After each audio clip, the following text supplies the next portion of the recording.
गुरुर्ब्रह्मा गुरुर्विष्णुः गुरुर्देवो महेश्वरः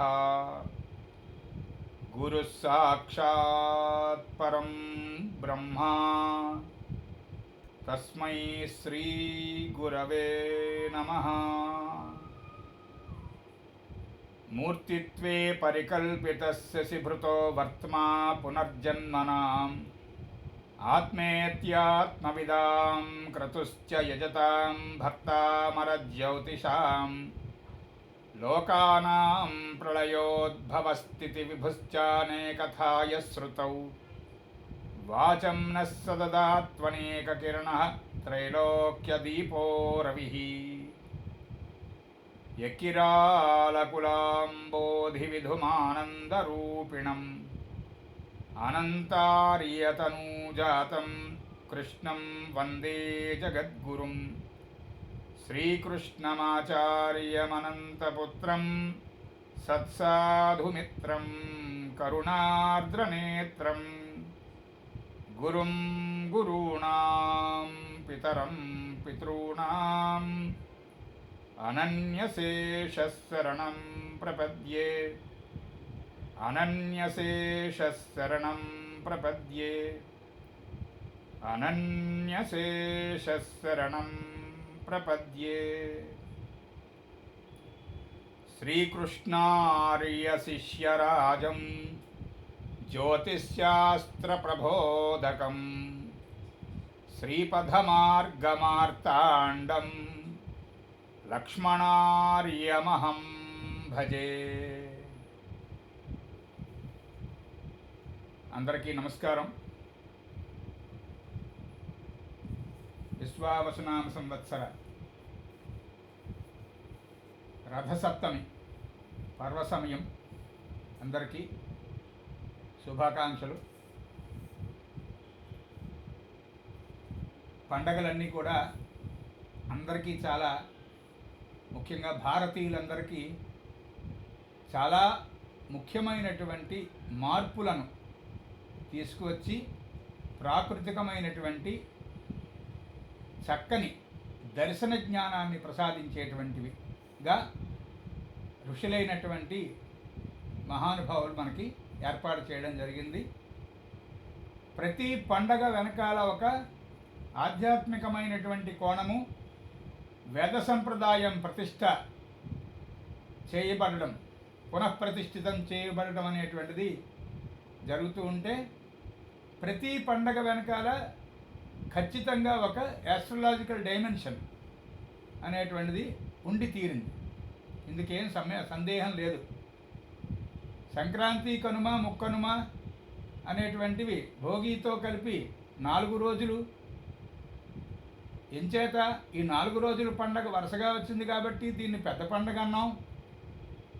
ఇక్కడి నుంచి ప్రారంభిస్తే అంటే మనం జనవరిని అంగీకరించేటువంటి దుస్థితో సుస్థితో ఏదో ఒకటి జనవరి సంవత్సర ప్రారంభం అని అంగీకరించేటువంటి స్థితిలో ఉన్నాం కనుక తప్పటం లేదు. కాబట్టి సుమారుగా అక్కడి నుంచి వచ్చేటువంటి ఈ సంక్రాంతి పండగ దగ్గర నుంచి మళ్ళీ చిట్ట చివర అదేదో డిసెంబర్లో మనకి ధనుర్మాసంలో ఉండేటువంటి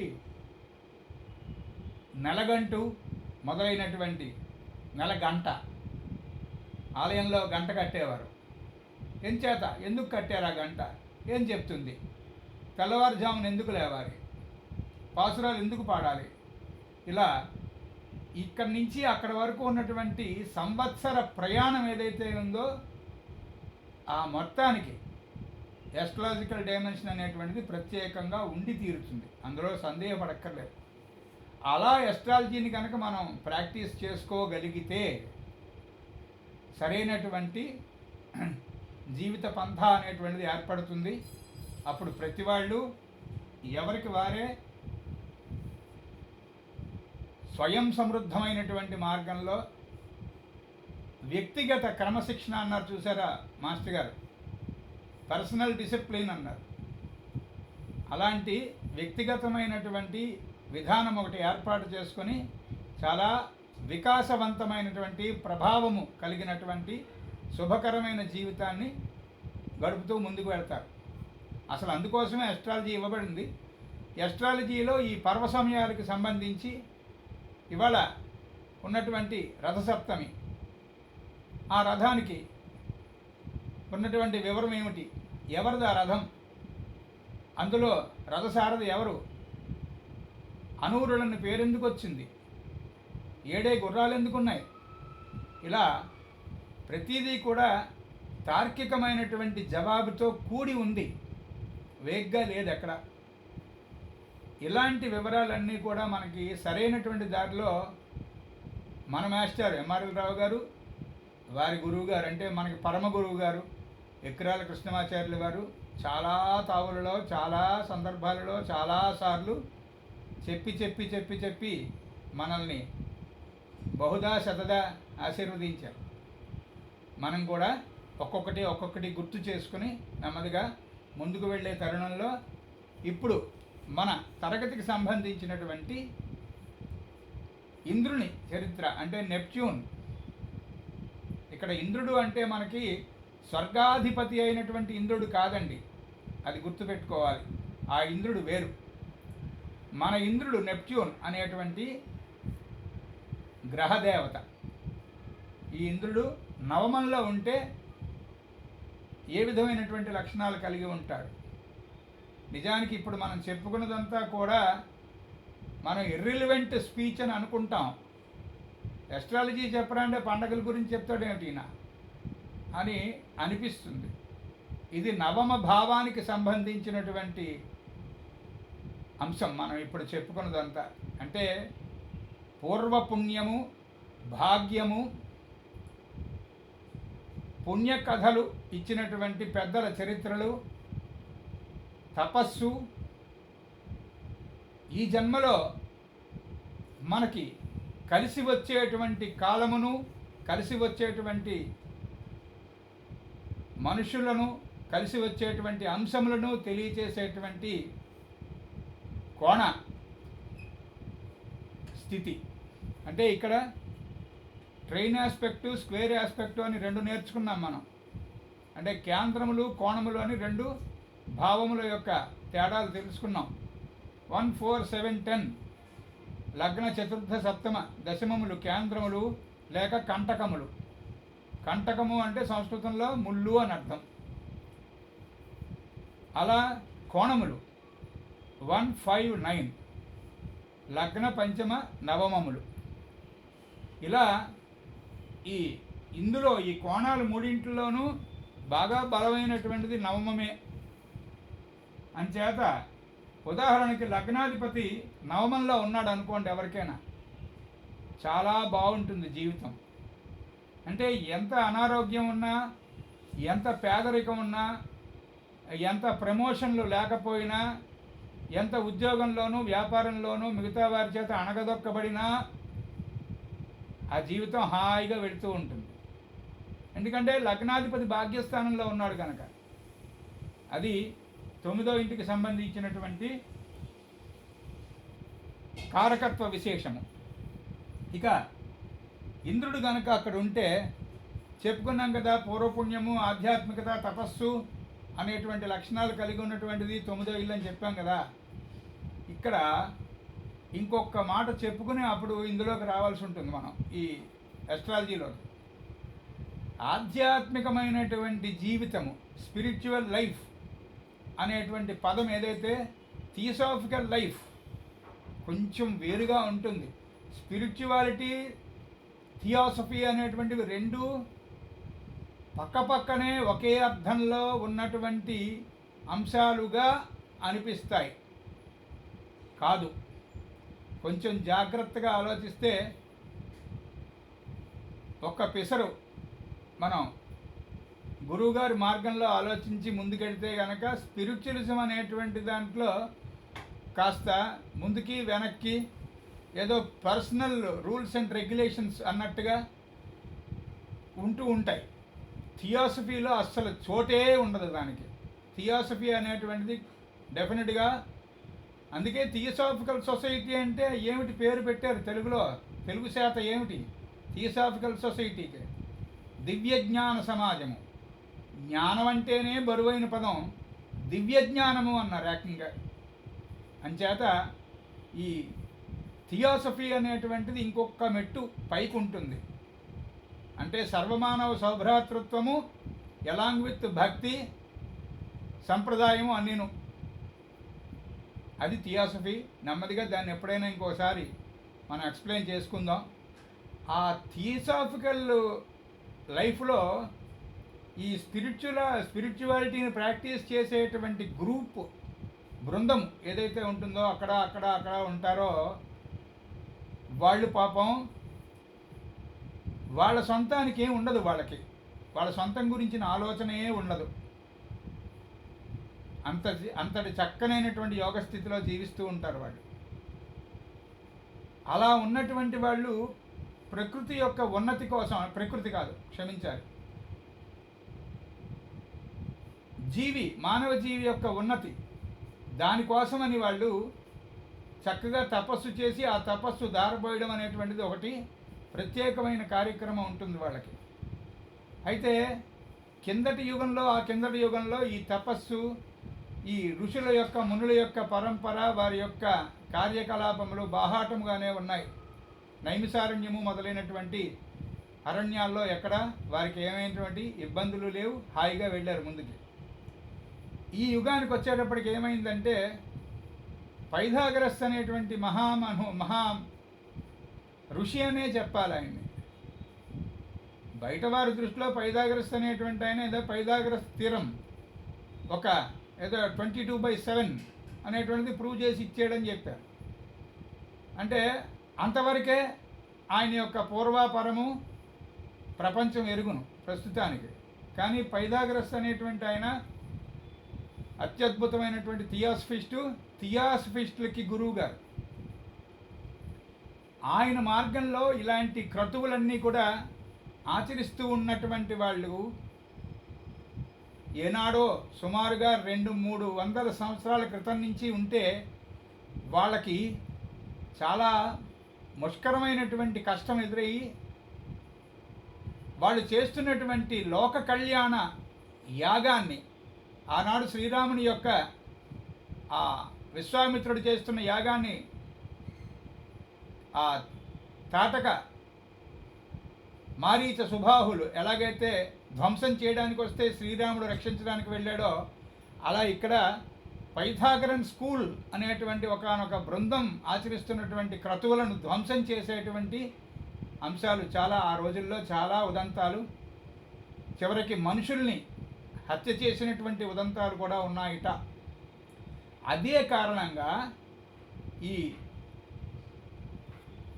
రిచువల్ అంటే క్రతువు, పూజ అనేటువంటిది పాపం రహస్యంగా చేయవలసిన అవసరం ఏర్పడింది. ఋషితుల్యులైనటువంటి మాస్టర్స్కి బాహాటంగా ఒక పందిళ్ళు పాకలు వేసి అక్కడ ఏదో యాగము యజ్ఞము అనేటువంటిది అలా ఈ స్పిరిచువలిజానికి థియాసఫీకి సంబంధించినటువంటి రిచువల్స్ని కండక్ట్ చేసేటువంటి అవకాశం లేక రహస్యంగా ఏర్పాటు చేయడం జరిగింది. వీటిని రహస్య క్రతువులు అన్నారు. నిజానికి ఈ కలియుగంలో ఇవి ప్రారంభమయ్యాయని కూడా అనక్కర్లేదు. కృష్ణుడు జన్మించక ముందు వేదవ్యాసుడు రహస్యమైనటువంటి క్రతువులనే ఆచరింపజేసి 7 రోజుల పాటు రాత్రుళ్ళు పగళ్ళు వేదవ్యాసాది మహా ఋషులందరినీ కూడా ఒక దగ్గరికి తీసుకొచ్చి ఆయన ఆ పరాశరుడు మొదలైనటువంటి వాళ్ళని ఈ వేదవ్యాసుడు కండక్ట్ చేశాడు. అప్పుడు జరిగినటువంటి మహాక్రతువుని గోలోకం నుంచి భూలోకానికి సరైనటువంటి అణుసముదాయాన్ని తీసుకురావడం కోసం, ఆ అణువులతో ఇక్కడ కృష్ణ శరీర నిర్మాణం జరగడం కోసం ఒకానొక రహస్య క్రతువు నిర్వహించబడింది. దానికి సంబంధించినటువంటి చరిత్ర, ఆ వివరం అంతా మనకి మాస్టర్ ఈకే గారు ఇచ్చినటువంటి కృష్ణ కథ నవలా సప్తసతి పురాణ పురుషుడు అంటే కృష్ణుడు దిగి రావడం అనేటువంటి మహాకథని మనకిచ్చినటువంటి ఆ గ్రంథంలో ఇదంతా కూడా వివరించబడింది. ఎప్పుడన్నా చదువుకోండి. అందుచేత ఇప్పుడు ఉన్నటువంటి క్రతువులు కూడా కొన్ని రహస్యమైనటువంటి ఉండి తీరుతాయి.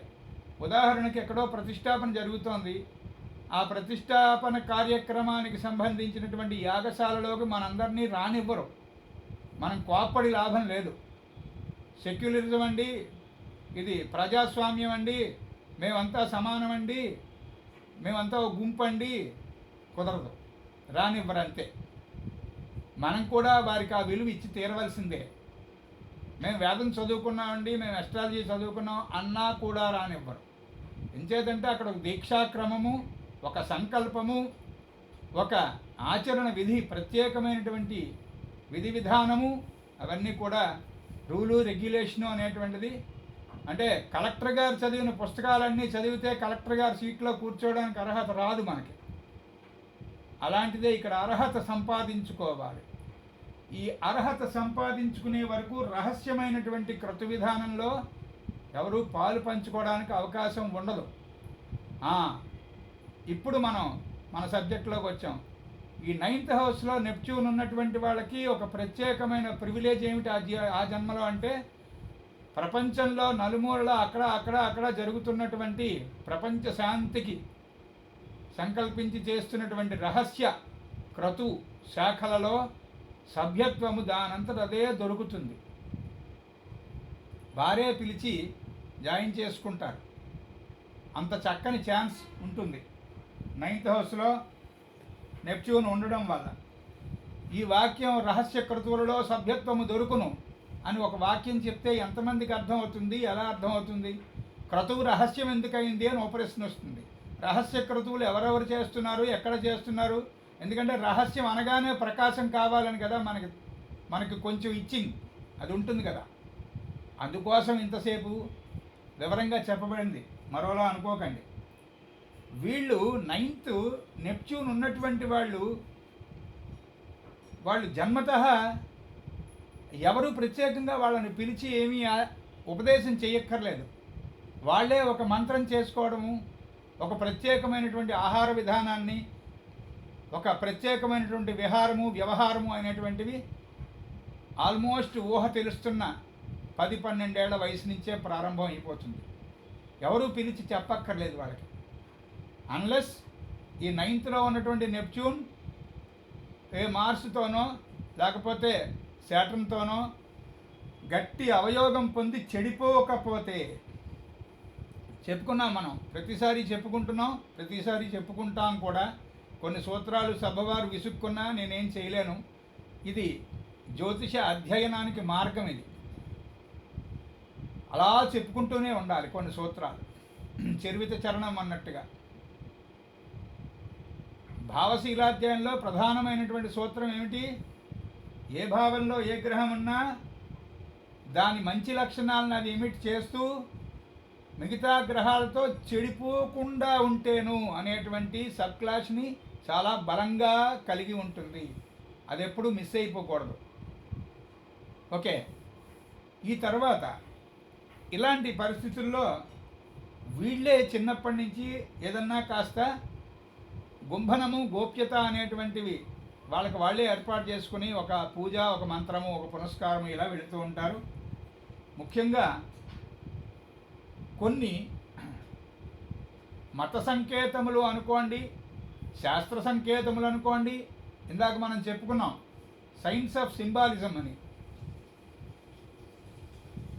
ఈ సైన్స్ ఆఫ్ సింబాలిజం అనేటువంటిది సమంగా ఎక్స్ప్లెయిన్ చేసుకోకపోబట్టే ఎస్ట్రాలజీ లాంటి అత్యద్భుతమైనటువంటి శాస్త్రాలు తప్పుదోవ పట్టే అంటాను నేను. ఒక రాశికి మేషము అంటే గొర్రెతల, వృషభము అంటే ఎద్దు కొమ్ములు, మిథునము అంటే ఒక స్త్రీ ఒక పురుషుడు చంటి పిల్లలు, ఇలా దానికి అదే గుర్తు ఎందుకు ఇవ్వబడింది? ఆ టాపిక్కు ఎవరు కూడా జ్యోతిష్ శాస్త్రం వివరిస్తున్న వాళ్ళు అంటే ఎక్సెప్ట్ ఎంఆర్ఎల్ రావు గారు అండ్ మాస్టర్ ఈకే గారు, మిగతా వాళ్ళు ఎక్కడా మనకి చూస్తున్నాను నేను దాని మీద ప్రత్యేక శ్రద్ధ కనపరిచి మనకి ఎక్స్ప్లెయిన్ చేస్తున్న వాళ్ళు లేకపోయారు. అసలు అదే ముఖ్యం. మన సోదరుడు గౌరీశంకర్ కూడా ఆ మధ్య అడిగాడు, ఈ రాసులకి ఈ పేర్లే ఈ ఎందుకున్నాయి, ఈ గుర్తులే ఎందుకున్నాయి? స్ట్రైట్ ఆన్సర్ చెప్పచ్చు. బృహజ్జాతకంలో దీనికి సంబంధించి 2-3 అధ్యాయంలో సంజ్ఞాధ్యాయము అంటారు దాన్ని. అందులో చాలా క్లియర్గా ఒక 2 పేజీల శ్లోకాలు ఉంటాయి. అన్ని రాసులకు సంబంధించినటువంటి లక్షణ సముదాయాన్ని ఎక్స్ప్లెయిన్ చేయడానికి సంస్కృతంలో శ్లోకాలు ఉంటాయి. అయితే మనలాంటి వాళ్ళం సంస్కృత శ్లోకాలు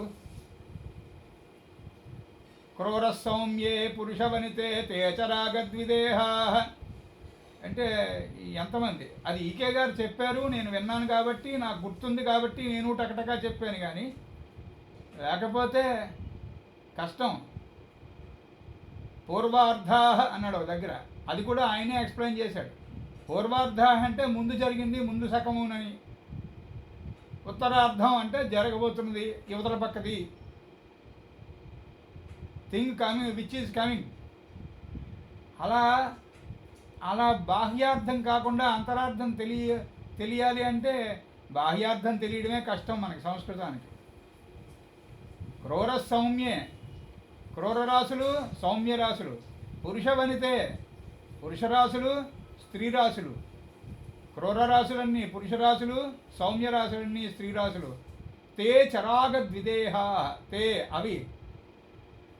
చరాగద్విదేహ అంటే చరము స్థిరము దిస్వభావము 3 విధాలయ్యి ఉన్నాయి. అంటే బైఫర్కేషన్స్ ఆఫ్ సైన్స్, 12 సైన్స్, దానికి బైఫర్కేషను ఒక శ్లోకపాదం అర్ధపాదంలో ఇచ్చాడు.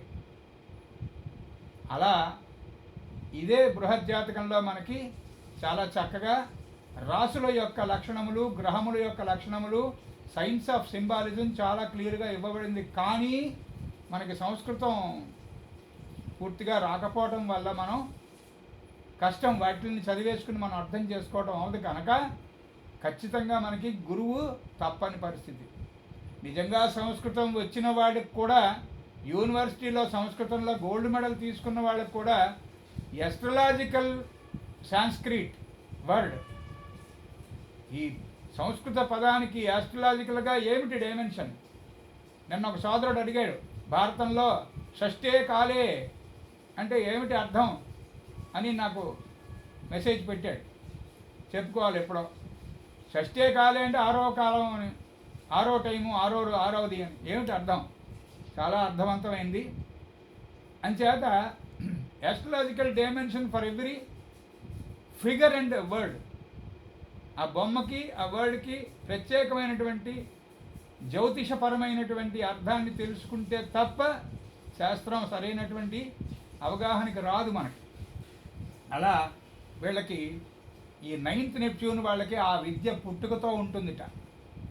ఏదైనా మతపరమైనటువంటి ఒక చిహ్నం ఏదైనా చూశారనుకోండి, ఏమిటి ఆ చిహ్నానికి అర్థం? జాతీయ జెండా, పింగళ వెంకయ్య గారు దాన్ని రాశారు. ఆ పైన ఒక రంగు, మధ్యలో ఒక రంగు, కిందన ఒక రంగు ఉంటాయి. మధ్యలో అశోక చక్రం ఉంటుంది, 24 దండీలు ఉంటాయి. ఇలా ఇంత పొడుగు ఇంత వెడల్పు ఉన్నటువంటి ఫిగర్ అది.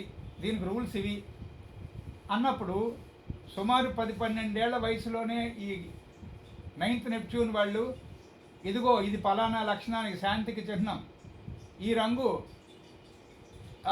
ఆధ్యాత్మికతకి చిహ్నం, యోగ మార్గానికి కాషాయ రంగు చిహ్నం, సస్యశ్యామలతకు ఈ ఆకుపచ్చ రంగు చిహ్నం అని టకటకా భారతదేశం యొక్క ప్రధానమైనటువంటి విధానం అంతా వీటిల్లోనే ఉంది. అలా చిన్నప్పుడే వాళ్ళకి ఈ సంకేత విద్య అనేటువంటిది వాళ్ళ నుంచి బయటకు వస్తుంది, వాళ్ళకి ఎవరు చెప్పక్కర్లేదు.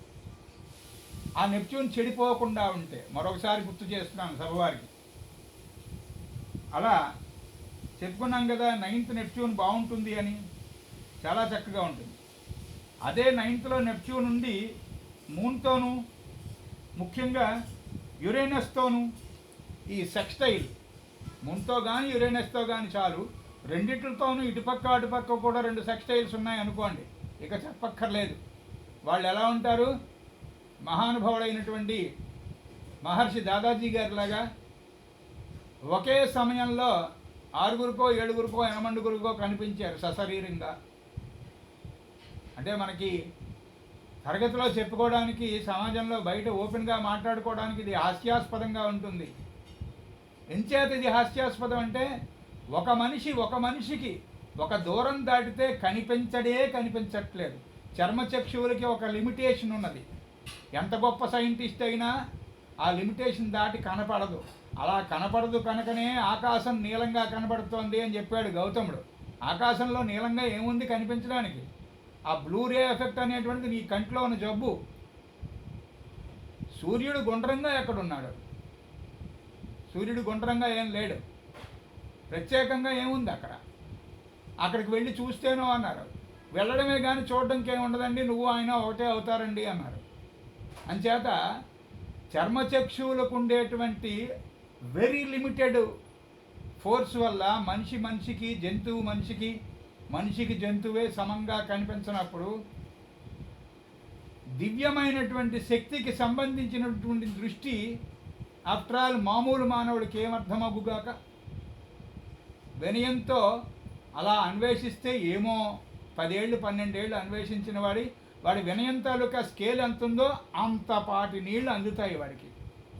అది శాస్త్రం యొక్క లోతు, ముఖ్యంగా జ్యోతిష్ శాస్త్రం. వీళ్ళు గనక ఈ 9th హౌస్లో నెప్ట్యూన్ నుండి మూన్తోనూ యురేనస్తోనూ సెక్స్టైల్ ఉంటే వాళ్ళకి ఒకే టైంలో పలుతావులలో ఎక్కడెక్కడో కనిపించేటువంటి జనాలకి కనిపించేటువంటి ఒక ప్రత్యేకమైన సిద్ధి ఉంటుంది వాళ్ళకి. అదే గనక అదే 9th హౌస్లో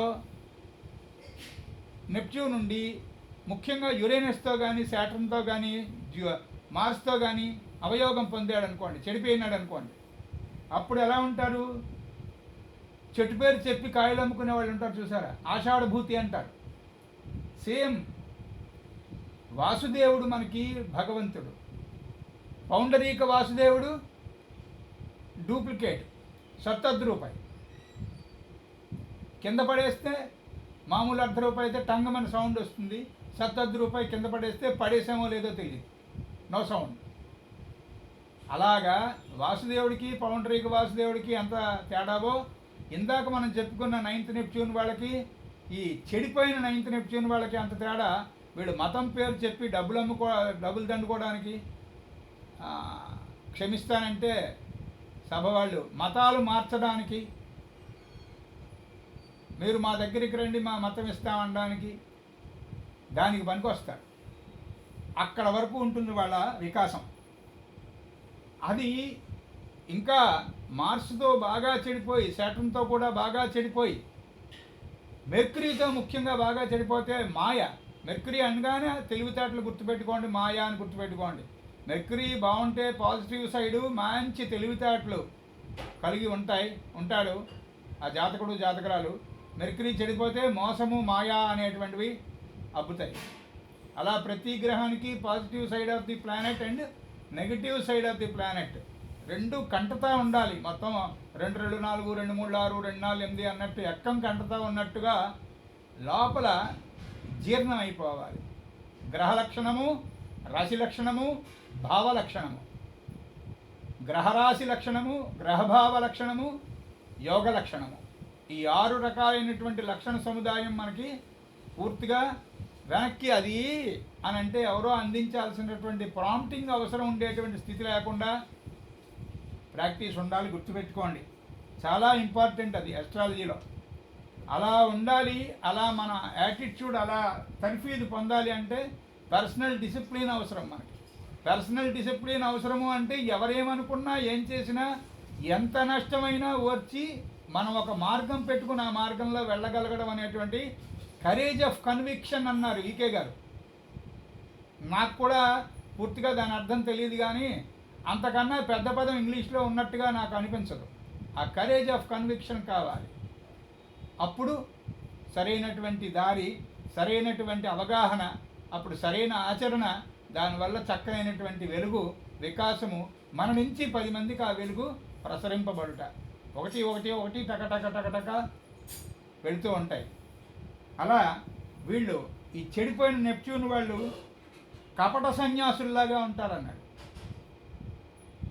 అంటే మరి చూడడానికి బాగానే తళతళలాడిపోతూ ఆ కాషాయ వస్త్రాలు. మాస్టర్ గారు చెప్పారు, ఈకే గారు, యూజువల్గా కలియుగంలో కాషాయాన్ని దాని వాల్యూని చెడగొట్టేసేటువంటి గ్రూపే ఎక్కువ ఉంటుంది, చూసుకోండి నాయనా అన్నారు. ఇక అంతకన్నా ఏం చెప్తారు పెద్ద ఆయన.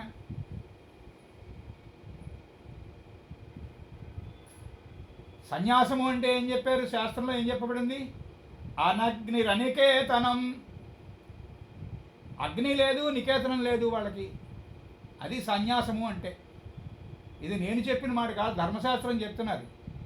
పతంజలి యోగ సూత్రాలు బై మా శ్రీకే, ఒకసారి వినండి. అనగ్నిడ్ అనికేతనం, అది సన్యాసికి ఉండాల్సినటువంటి రూల్స్ రెగ్యులేషన్స్, వాళ్ళు ఫాలో అవ్వాల్సినటువంటి తీరు తెన్ను వాటిల్లో చెప్తూ శాస్త్రం, ధర్మశాస్త్రం చెప్పింది. వాళ్ళకి ఇల్లు అంటూ ఉండదు, వాళ్ళు వైఖానసులు. వైఖానసులు అంటే ఒక ప్రత్యేకమైనటువంటి తెగ అనుకుంటున్నారు. నియోగులు, ద్రావిడులు అన్నట్టు వైఖానసులు అండి అని చెప్తున్నారు. అది కాదు. వైఖానస ఆగమము అని పెట్టేశారు చివరికి. కాదు, విఖనసులు.